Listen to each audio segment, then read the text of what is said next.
आज की वीडियो में हम बात करने वाले हैं गूगल SCRP के बारे में। ये टर्म्स आपने बहुत बार आर्टिकल्स में और वीडियोस में सुनी होगी, यहाँ तक कि मेरी वीडियोस में भी सुनी होगी।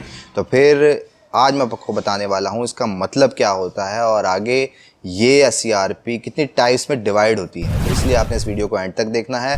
और अगर आप मुझे पहली बार देख रहे हैं और एक्साइटेड हैं इसी वीडियो के लिए, तो चेक कर लें कि आपने यूट्यूब चैनल सब्सक्राइब कर रखा है, फेसबुक पे पेज फॉलो किया हुआ है और उसके अलावा इंस्टाग्राम पे ही फॉलो कर सकते हैं।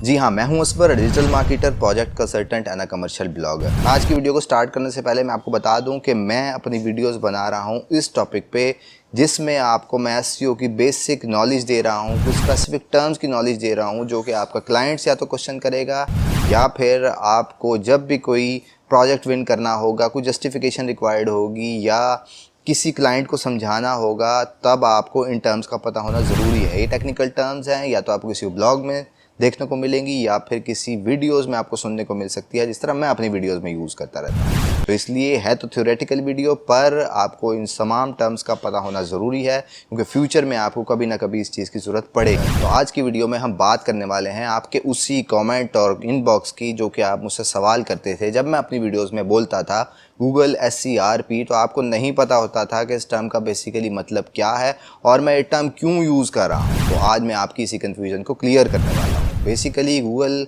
SCRP, जो SCRP की टर्म्स है उसका मतलब है सर्च इंजन रिजल्ट पेज, यानी कि जब भी आप गूगल पे सर्च करते हैं तो फिर आपको नज़र आ रही होती हैं बहुत सारी लंबी चौड़ी रिजल्ट्स। बेसिकली उस सेक्शन को कहा जाता है गूगल SCRP जहां आप वो रिजल्ट्स देख रहे होती।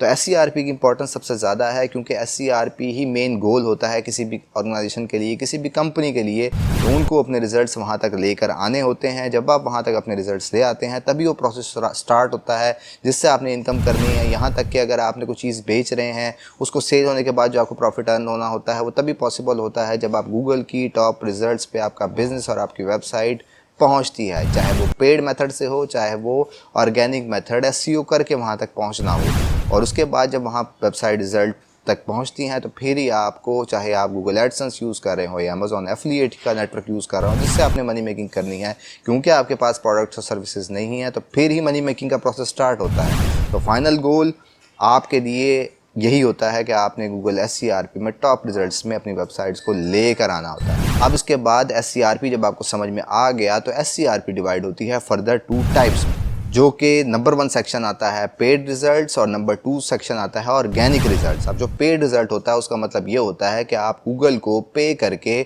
उसके प्लेटफॉर्म गूगल एड्स को यूज़ करते हुए अपनी प्रोडक्ट्स और सर्विसेज की एड्स जब रन करते हैं तो फिर वो गूगल की टॉप पोजीशंस पे आ जाते हैं, जिसके लिए आपको हर विजिटर जब भी उसके थ्रू डाइवर्ट होता है वो पर विजिटर पे कर रहा होता है। उसके बाद दूसरा सेक्शन आता है बिल्कुल उसके नीचे जिसके साथ ऐड लिखा होता है, वो पेड रिजल्ट्स कहलाएंगे। और उसके बाद जिस रिजल्ट के साथ ऐड नहीं लिखा होता वो ऑर्गेनिक रिजल्ट्स कहलाएंगे। तो SCRP में दूसरी टाइप ये ऑर्गेनिक रिजल्ट की आती है जिसमें आप अपने ब्लॉग वेबसाइट को SEO प्रोसेस में से गुजारते हैं, कुछ मंथ्स काम करते हैं उसके ऊपर, उसकी ऑप्टिमाइजेशन करते हैं, 200+ फैक्टर्स उसके ऊपर अप्लाई करते हैं, तो फिर आप ऑर्गेनिक रिजल्ट्स में आ जाते हैं, जो कि मेरी प्राइमरी फील्ड है जिसके ऊपर मैंने सेवरल डजन्स ऑफ वीडियोस बना रखी हैं जिसमें आपको एक्सप्लेन करता रहता हूं कि बेसिकली SEO क्या है, कैसे काम करती है, कितना टाइम लगता है, किस प्रोसेस से गुजरना होता है, और जब आप SEO कर लेते हैं, अपनी वेबसाइट को टॉप रिजल्ट्स में ले आते हैं तो उसके बेनिफिट क्या होते हैं। तो ये थी आज की वीडियो जिसमें मैंने आपको गूगल SCRP के बारे में बड़ा डिटेल से एक्सप्लेन किया है। होपफुली कि आपको ये तमाम कन्फ्यूजन क्लियर हो गया होगा। तो अगर ये तमाम चीज़ें आपको समझ आ चुकी हैं तो फिर आप कमेंट में आर्बिट्राइड लिखना मत भूलिएगा। उसके अलावा इस तमाम प्रोसेस से रिलेटेड किसी भी किस्म का कन्फ्यूजन है या मैंने कोई चीज़ मिस कर दी है तो फिर कमेंट बॉक्स में अपना क्वेश्चन ज़रूर प्लेस करें,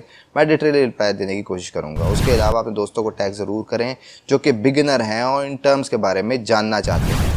जाने से पहले ये ज़रूर चेक कर लें कि आपने यूट्यूब चैनल सब्सक्राइब कर रखा है, फेसबुक पे पेज फॉलो किया हुआ है, उसके अलावा इंस्टाग्राम पे ही फॉलो कर सकते हैं। That's all for today. Thank you very much. Have a good and safe day.